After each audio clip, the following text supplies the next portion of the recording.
Hello, Yes But Why listeners. This is your host, Amy Jordan. Welcome to Yes But Why, episode 243, my interview with Surya Abhineta. But first, let's check out our sponsors. So our first sponsor is Audible. Get your free audiobook download and your 30-day free trial at audibletrial.com/yesbutwhy. Audible is available on most of the devices in your house. Go now and sign up, and then you can get your free audiobook today at audibletrial.com/yesbutwhy. Our other sponsor is podcastcadet.com. Podcast Cadet is working hard to help people like you navigate the uncharted waters of podcasting. Check out what the Podcast Cadet community can do for you at podcastcadet.com. Use code YBY20 when you contact podcastcadet.com to get 20% off the first service or workshop you buy. This week, Yes But Why interviews Nepali performer Surya Abhineta. Listen as we catch up about the beginning of his creative journey. Surya recently broke into the international improv scene, and he caught my eye doing a couple Zoom shows. Tune in to hear our chat. I now present to you Yes But Why episode 243. Surya Abhineta is building the bridge from Nepal to the international improv scene. Enjoy!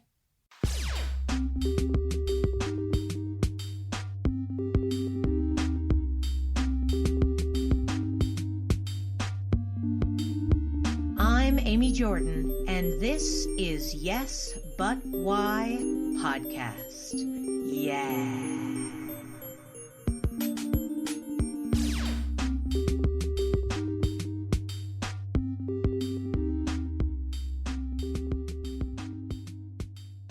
Thank you for chatting with me. Good morning. Good morning and namaste. Thank you. Were you always a performer with your family as a little kid, or did your performing nature come out later in life? Actually, I'm a shy kid. Still, I'm shy, As a performer, I mean, like, you won't get to hear such thing as, like, the performance side, but still, I'm a shy guy, Maybe Sure. because of my culture, because of my background, so many things are there. So I'm still a shy guy, a bit more sensitive. So talking about the performance, so when I was a child, we used to have a black and TV, We didn't have the colorful TV. We had a black and TV at the time in Nepal, because Nepal is not like developed like US or Canada. So technology came later here. So we had a black and TV, and there a few series used to come, a comedy series. And then I used to watch them, There are two actors who are like legend of Nepal. Their name is Harivansh Acharya and Madan Krishna Shrestha. So I got inspiration from them, and I used to copy them. And then like sometime I used to perform in my classroom, when like friends were bored, and then like they used to, or even teacher used to ask us to do such thing. My few friends were really interested to perform, At that time I didn't know I'm performing or something. I was just like, imitating them or something like that, and just making my friends happy. So, and then later on, when I completed my high school, I thought about taking acting class. And back home, I didn't have acting class because I was born and raised in a village which is really remote. So I came to Kathmandu. So Kathmandu is the capital city of Nepal. And then like I joined acting class, and then I did diploma in acting for 3 months. And then I started doing plays, children plays, street plays, and so many other plays. And gradually, I got to know about casting as well. So I was more interested into casting after that, because back home we didn't have any casting agency or casting culture or audition culture. Okay, so to get to the film, either you have to be a relative of the filmmakers, or like somewhere you have to perform. Maybe in a theater, there are theater, and I'm like we don't have a long theater history, but now it's developing gradually. So with acting, I was interested into casting as well, and then I like when I was a child. I also was fascinated to the foreigners. Like in my village, there was a school, and there foreigners used to come as a volunteer teacher. So I was fascinated to Hollywood after that. So I didn't get to watch any Hollywood movies, but I was so fascinated to Hollywood people and all. And then like some at that point, what I thought is like someday I will act in Hollywood. I'm like away from a remote village is thinking about Hollywood. That was like something really, I'm like fascinating or surprising or whatever. And then this is how I gradually, came into performing. And talking about improv, it's like a surprising kind of thing. Actually, just like in this lockdown, I guess 3 months back, I was using Facebook, and then like somewhere I saw a post called improv, and then there was one woman who posted that, and there was like written like all are invited, and then like I messaged her. I said like, I don't know about improv, but I want to just be there as an audience and just watch what is improv and all. And like she just sent me a message with a huge fee. I'm like, and I was like, I had that much money to just pay for improv, and I even don't know what this is. And then so I couldn't pay for that, and I couldn't join that because I was not experienced. If I would have some experience of improv, they would have gave me a chance or a place as an audience. So and then I have to do something. So what I did, like I just researched about improv, and then on Facebook there were some people doing 10 minutes live improv, and I showed them, doing, and then I just watched 2 or 3 improvs, and I thought like I can do this, and like I was just so sure I can just do this, man. Just give me one chance, and I'll just do this. And then I messaged one guy who was also doing 10-minute improv, and also he also said that you are not experienced, so go to the class, do class. And in Nepal, we don't have any class of improv, so where to go? I was like, what to do then? And then there was one guy called Sukow from Los Angeles, and then he also used to do improv going. Have you done any improv with any Nepali till the date? And he said, are you interested? I was like, oh my god, I was just waiting for this, and I just said, yes, I am. And then actually he thought like I was the experienced in improv and all, but he didn't know. I'm like, we didn't know each other, so he thought like that, and I was like, I'm gonna do it. And then like he said our timing, and then like I did improv, and it is so amazing, And then like and that I was never done improv in my life. He was like surprised. So this is how improv happened. And when he did, and then like that performance, other improv also saw that performance, and all of them started messaging me and inviting me to improv with them. So this is how my improv journey came on. Wow. Man, you got like hooked into like what a crowd. Now, first, I would have to say I'm sad that the first group kind of felt exclusive. Like sometimes people are like that, but I'm sad that that was like your first experience with improv that Yeah. like people were like, "Oh, you've never taken a class? Oh my God. Oh, well, maybe you should come back." Like I feel like, well, admittedly, I'm a level 1 improv teacher, so my favorite people are people who've never done improv before. I'm always like, "What? I'll tell you everything. Let's talk about it." So now I'm super excited to be here with you at the beginning of your journey. But can I jump back? So you mentioned that where you grew up, you did not have any acting of any kind. So you went and you took acting classes in Kathmandu, right? But Yeah, that then was you got around 4 years back. involved, right, 4 years ago. Yeah. But when you came back, you like brought the idea of casting. Does that mean that like when you went back to your village, you like got theater going with some people in your town? No, I never went back because now I am studying bachelor here. So it's like 4 years course. So I mean like after 6 or 7 months, my course will be finished. So in this duration, I never went back to my place, and there is no theater actually. So in future, I'm planning to open a theater there. So Oh. I did all my acting and everything here in Kathmandu. Okay, and in the middle, I did a ad as a background artist. I did a movie as a background artist. I did a short movie as a lead actor. I did some plays as a lead actor, and then as I told you before, in Nepal there was no casting, and I started researching about Hollywood and everything, and there were agents, and then like so many agencies, and then like casting agencies, casting directors, so many things were there already, in a systematic way. So in Nepal, there were nothing like that. And what I wanted is like, I want to bring this thing, If I become actor, maybe the biggest thing might be my Oscar or something like that. But if I become a casting director, I can impact millions of lives around the world. See, I don't want to be just congested here in Nepal. I want to be the casting director of Hollywood, and I want to bring people from around the world. Why can't a boy from South Africa can't be in Hollywood? Because the story are not written, and very less story are written, and even they don't get the chance. Absolutely. Get on over here, get it to Hollywood. There's a lot of I mean, casting is a great industry as far as like I'm pretty sure that every person I've ever met in casting, I mean, mostly has been lovely. You know what I mean? Like people talking to people about like, getting to be part of that process and like getting to meet people and really make those kinds of decisions. That's really fun. So you said you were in school. Were you in school for acting, or was acting kind of a side thing that you were doing? No.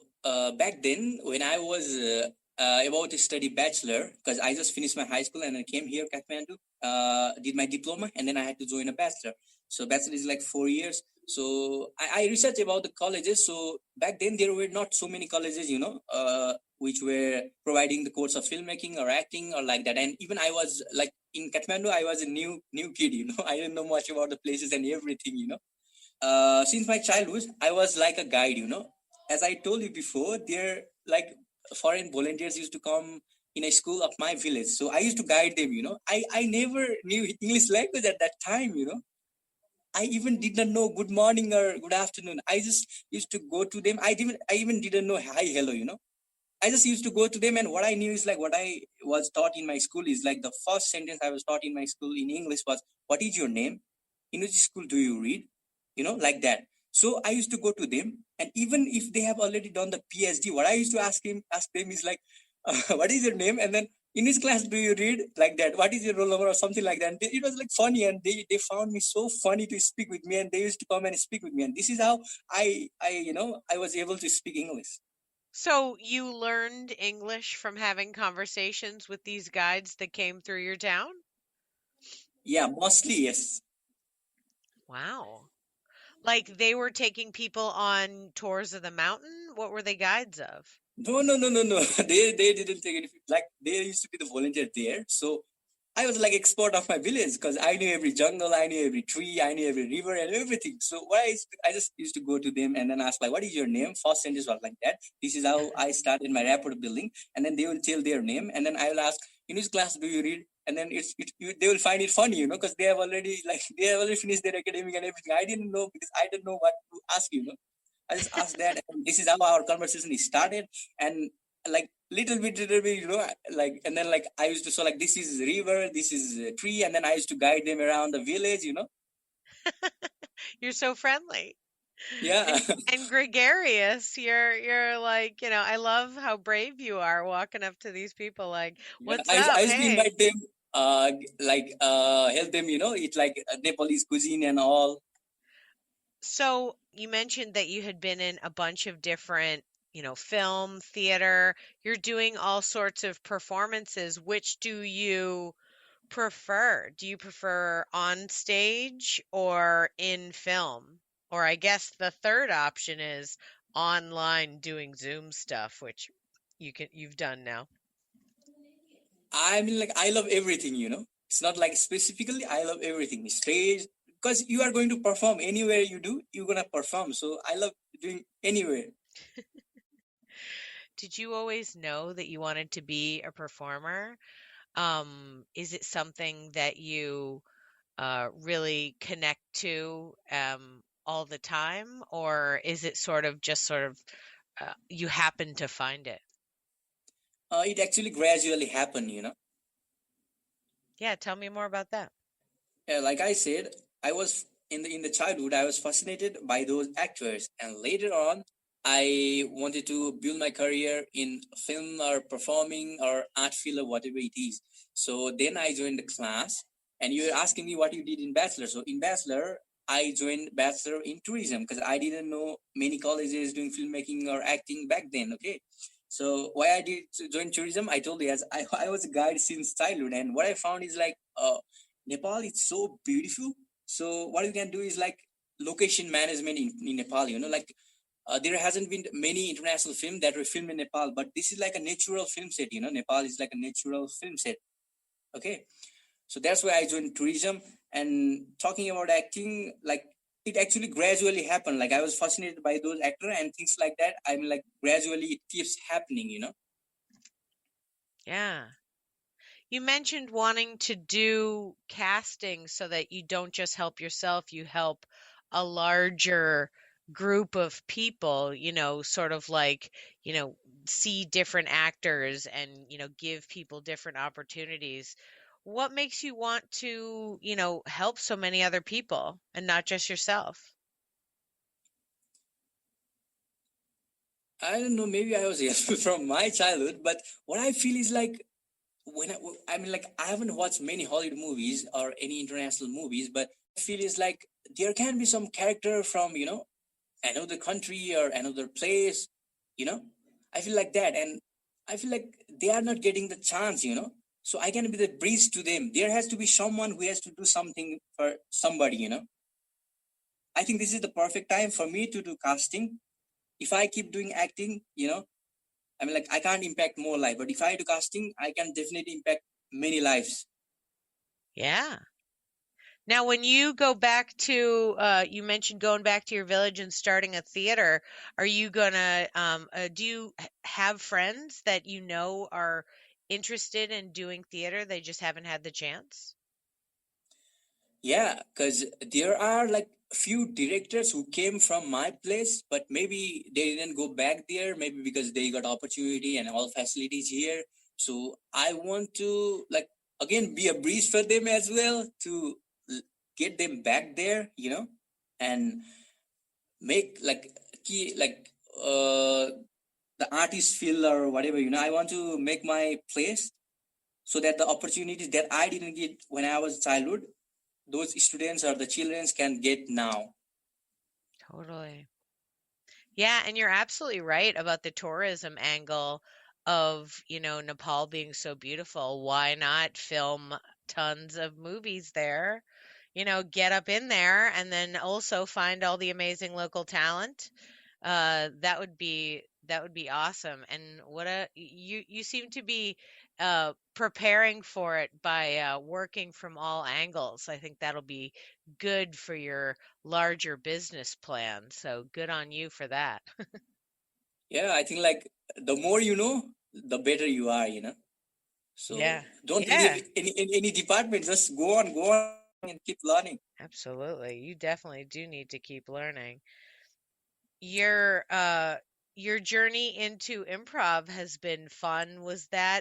Um was that just sort of like an art form that you happened upon online that you were like, "Hey, this seems like something that I want to get involved in." And since your performance with Jay Sukow, is it Sukow?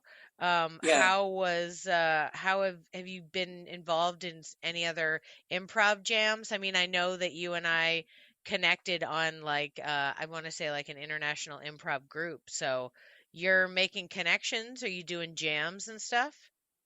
yeah. I'm like last time I did a jam with the Denmark people, and that was my first jam, and they were like quite surprised. Like they couldn't believe like I was doing it for the first time. They were all professional doing for 20 years, 40 years, and some like there was some guy who was 60 years. And I was like just a new baby for them, but like they didn't find me like a new baby. They find me like an experience. But what I want to say is like I still have a lot of to learn about improv, and I'm planning to do everything gradually, you know, because I'm like you can't do everything at a time. You just keep going gradually. So what's my plan is like after finishing my bachelor, I want to come to LA, and then like I want in a casting agency, and then I learn about casting, and with that I want to do master in filmmaking or I mean, like I searched about the casting, master in casting, but I didn't find any course around the world for the casting. So I found a course like Casting Society of America. They provide a course, but it's like a diploma kind, and I'm gonna grab that as well. But gradually, I'm gonna do everything. Yeah, I don't know that you need a higher degree than a bachelor's to do casting. So you might not even need to, but I'm sure, there's places where you can work and get like training and whatnot. So when are you moving to LA? So after finishing my bachelor and then getting my Oh. certificate, I'm still researching about the courses and like where I can get the best, or I'm like even I'm trying, if not LA, maybe somewhere in Europe. So I'm trying for Erasmus scholarship as well. So let's see what happens, because in life you can't make sure, so you have Yeah. to have a plan B. So yeah, but Sure. wherever I go, I gonna do casting Hmm. and then filmmaking kind of stuff for sure. Oh yeah, so great. I've worked with a lot of different filmmakers who got into it at various points in life, and I really feel like as long as you just most of the things that they've said to me is just about like, going and getting to know the community and then like just sort of like making friends and being like, I want to hang out, let me hang out. And, they're people are very open when you're like, hey, we love the same thing, let's work on this together. So I'm sure, I mean, you seem very excited, and I really appreciate your energy. You're like, your excitement for this creative process is so amazing. I really hope you get to LA or, another another city where they do good casting.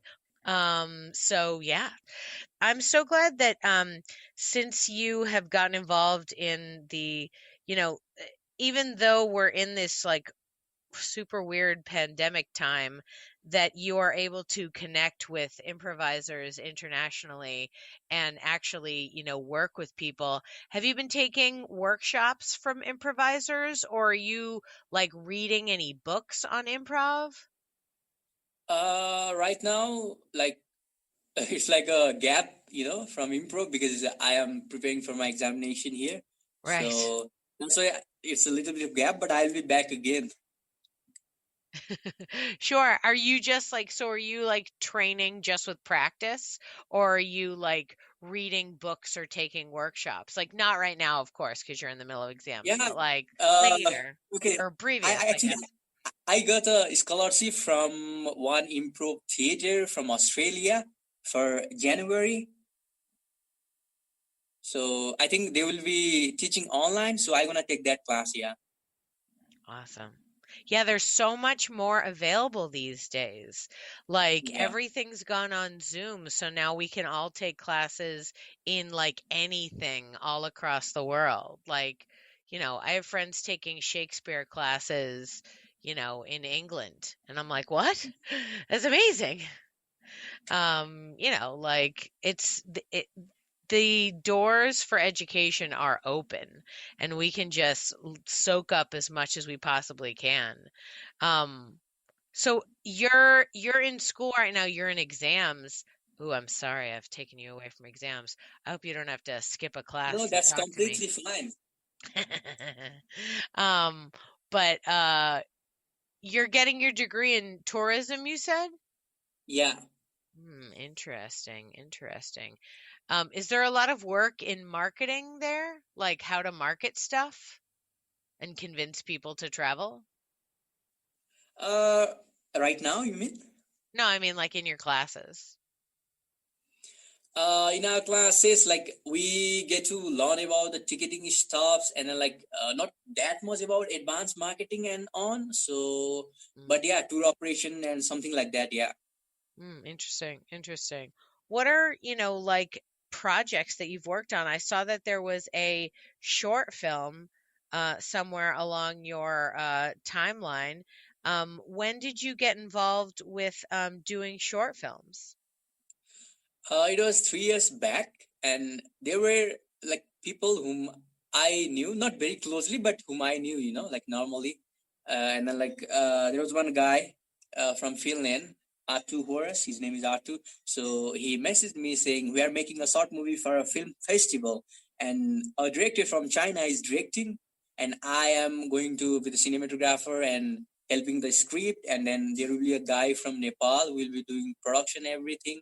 And so it was like an international crew. So and then they were selecting one actor, and they messaged me, and then I went, and then we discussed about the script and everything. And then it was a movie for a short film called Kathmandu International Mountain Film Festival. And the movie could be only of 5 minutes, but while we were filming, I mean, like there were many interesting scenes, but we couldn't have that in our film because of the time, constraint. So we had to make it into 5 minutes, and this is how it happened. And then we reached in the top 10 finalist of that year in the film festival. So it was an interesting experience for me and for everyone, for the whole team. That's so great. Did you work with them again at any point? Because I watched it and it was great. So I was like, this is really well made. Like it was really well put together. They seem like a good crowd to work with to create stuff. Yeah, actually, I got the message from the same guy, I think around 1 month ago, and he was saying we are making a new movie. I'm like, maybe it's a feature film, I guess. And they were talking about they're making a movie about zombies.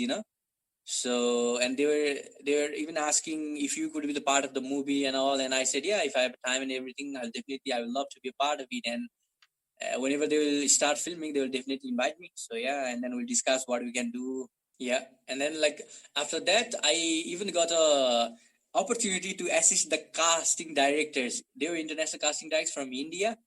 There were one movie called The Man from Kathmandu, and it was a Nepali production but a Hollywood preview. So it was a fantastic experience working in a casting department with such a big, international preview, and it was also an amazing experience. And I helped in casting the lead actress and then the mother of the lead actor and so on. So then after also I got a opportunity to again work with them in an ad to help them in the casting. So yeah, I have an experience of 2 3 casting as in like assistant or something like that. Dude, that's great. What an awesome opportunity for you to have had. Plus, like, festival stuff is so good. Like, man, that could be awesome. What a wonderful connection you have made. I'm sure it's just because you're just so, open and friendly. You're trying to make these connections and you're open to the experience, and that just draws it to you. Like, casting is your main thing that you want to really focus on moving forward. Do you think that do you want to produce your own stuff? Are you working on projects of your own right now? Or are you just trying to get through school and then you'll like really get focused on your casting director career? So as I told you before, I want to do everything gradually. Hmm. So I'll just make a short term plan. I'll not think about a long term plan because Hmm. you have to go by step by step. Just thinking that you are going to win Oscar doesn't make you win Oscar. So you have to put the first step and then go on, go on, go on, go on, and Oscar will come. You don't have to even think. So this is how I'm gonna work. Gradually. Yeah, no, I like that. Interesting.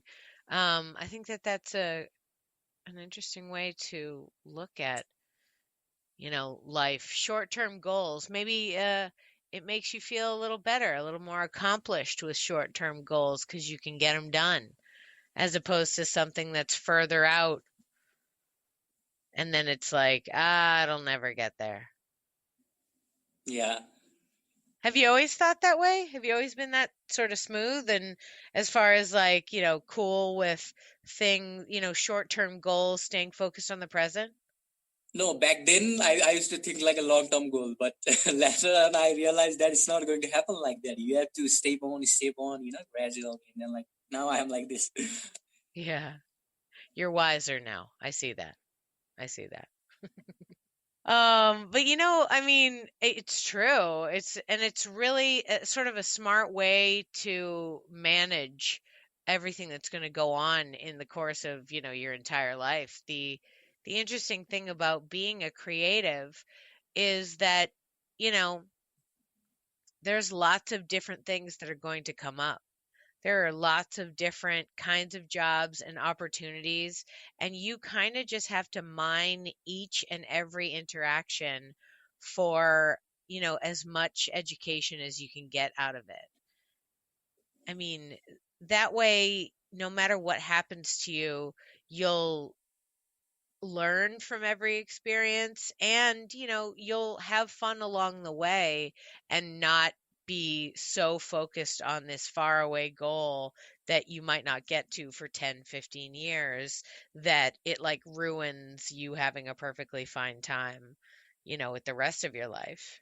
And every project is important, like I love it. I love all these little groups that you're in, and you're making such good connections. How does it feel for you? Do you feel like you're doing good? I mean, from my point of view, you seem great, but Yeah, I feel like I'm doing a good thing at the right time. Yeah, and trying to keep this happening again and again and again. yeah, yeah, absolutely. I mean, just the sheer idea that we connected, you're clearly doing some solid, international networking. If our paths crossed on the Facebook algorithm, and then all of a sudden I realized that we were in a couple of improv groups together, I was like, oh, great. It's an improv friend. What's up? How's it going? Yeah. How does improv feel for you so far? You've only done it a couple times. Is it something that you feel like, you're finding joy in? Yeah, I feel like this is a fantastic thing and everybody should do this. Whatever the age, whatever the sex, whatever the profession, no problem, you can do it. Right? Yeah, and provided there isn't some group of people that are like, "Oh, no, you can't come hang out with us." I would say most improv theaters I know are like, "Yeah, all are welcome. Let's do it. Come hang out." Yeah. What was your of the improv that you've done online with different people all over the world? Is there any scene or moment that you remember that like you liked the most or that surprised you? Yeah, then like when I did my first improv, it was like around 10 or 11 p.m. at the night in Nepal, because we're in a different country. I was doing it from LA, so the time is completely different. Like, so, and then like when I did, the scene was a bit loud, so I was speaking a bit louder because I was doing from mobile, so I was making sure that my voice is all clear. So yeah, I was doing it louder, and then like you can imagine, it was around 11 p.m. and everybody slept. And then, like, from my neighborhood, everybody woke up. And then, like, they thought, what the hell this guy is doing at 11 p.m.? That was fantastic experience for me. And but I didn't stop the improv. I keep doing. Even my mom and sister was, what are you doing? Just stop. And I was like, I didn't like even felt Sukow that these things are happening around me. I just kept going. And then like when I finished, and then like it is like overwhelming or something like different. Like Oh people my were like God. so crazy. What the hell this guy is doing at this night time? They're like, you're waking me up with your acting. Stop. Yeah. Oh my gosh, that's so funny. I thought even like, now, was it just inside your house that you disturbed people, or were there like neighbors that were like, hey, buddy, I Neighbors, get it, you're on a bus? they were neighbors and my house, my family as well. Because house are really close and they can hear. So yeah. Oh my God. Oh man. Well, that is the tough part about having these international chats, right? It's all at wonky times. I have for sure done a lot of interviews at like I did an interview one time at like 6 in the morning. I was like, yeah, sure. Does that work for you? Absolutely. And I was just like hoped beyond hope that my tiny child would stay asleep, and he did. I was so excited for him. I was like, yes, stay in bed. And then I finished my interview, and he was like, oh, I've woken up for the day. And I was like, yes, I did it. Early morning podcasting, right? I actually Yeah. love, I was doing it a little bit before, the shutdown for COVID, but I love being able to connect with people all across the world and talk about creative stuff. I've talked to people in lots of different places, but I've never talked to anybody in Nepal. What for you is like the like in your village, you mentioned there were no acting classes, but are you and your friends like creating theater on your own? Are you like doing your own projects? It's just not organized. Like, how did creativity find its way into your life? I mean, I I remember the story you told about the television and the television show that you loved, and I'm totally that way. I was like raised by the television. But like, are your friends and you creating shows? Like, what's the atmosphere in your life for how creativity came about? Uh, I would love to, do so many things in life, but what my plan for now is like first complete your bachelor, and in this 9 months duration, learn as much as you can in casting, whatever, even in advertisement or wherever you get chance. So I'm thinking about just first I'll finish my exam maybe after 2 weeks because scheduled has not published yet. So I guess it will be published next week or somewhere around, and then I'll complete my exam. Then I will doing something internship or some kind of thing with a cast if possible. Like we don't have a casting company, but maybe in a advertisement or marketing or wherever it's possible, even it's like AD or whatever comes my way. So I'm going to do that for this tenure or this time, and then I'll complete my bachelor, and then I'll go to foreign country. Let's say, for example, LA, and then I'll do casting, and then like master in filmmaking or something like that.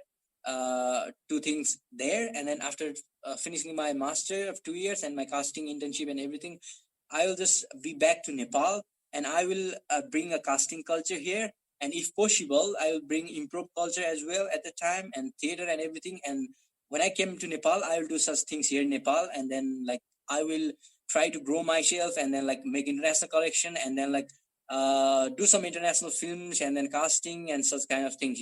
So that's the plan. Great. I like that plan. That's an awesome plan. I think That's it's just really a blueprint. wonderful. So something might change somewhere, because in life I mean, like, nothing is, you can't like make sure of outside things. Inside thing you can make sure, but outside thing you can't. So let's see. Hope for the best. Yeah, I mean, I feel like your intentions are pure.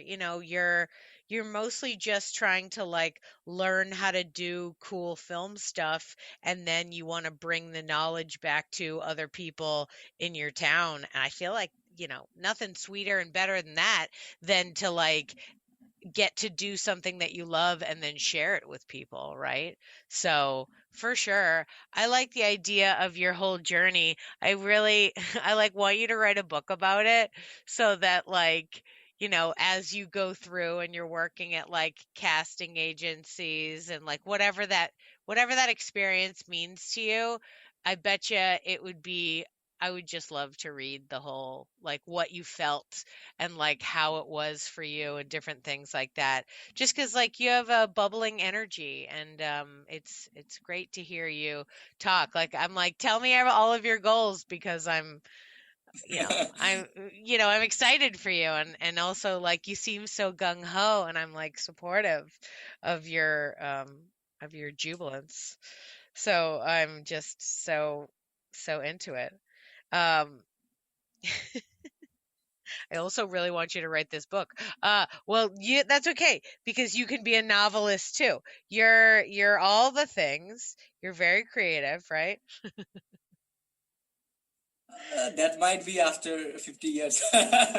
Yeah, there you go. Yeah, 50 years. That seems right.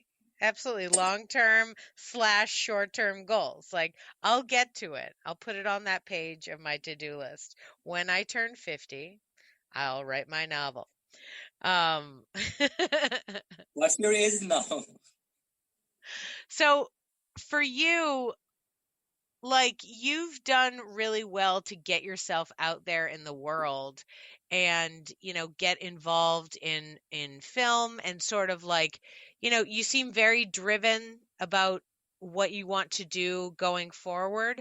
What advice would you give to people who are who want to do theater or film or improv, but the town where they live just doesn't have it, Like there's just nowhere for me to do this, but I'm really interested. What advice do you give to people like that who, really want to get involved but don't have the resources close to them? See, where there a will, there is a way. Okay, you got my point. Where there is a will, there is a way. Okay, and now the whole world is like a small village now because of the technology and everything. Now you don't have to fear maybe I'm from like a poor country or from a remote place, or I can't be in that place, like whatever, don't think too much, like people, even I used to be in my mind every time, like when I was an actor, then I realized that you can't be every time in your mind, so don't be in mind, just do it, keep doing it, whatever possible, do the small things, even if you have to like drink water, like drink it with a full of focus, and full of joy. So do these small things, and then you will grow and keep growing yourself, keep learning the things and stuff, never think like I am underprivileged or something like that. Somewhere you'll get it, so keep doing it, and keep pushing yourself. Awesome. So good. Man, the world is a small village because of technology. That has become so much more real recently. Like the idea that we even connected is just blows my mind, like just chatting about improv on the internet, and it's like, hey, what's up, new friend? Like, what? I can't even believe that this is real, and yet somehow this terrible thing that happened made us all kind of go to Zoom and go online and be like, hey, I bet you I could find friends just here on this internet thing. But yeah, I mean, you're great advice, good stuff. I thank you so much for chatting with me and sharing your story. It has been a total pleasure chatting with you. Thank you so much. It was awesome to talk to you. And thank you so much for everything.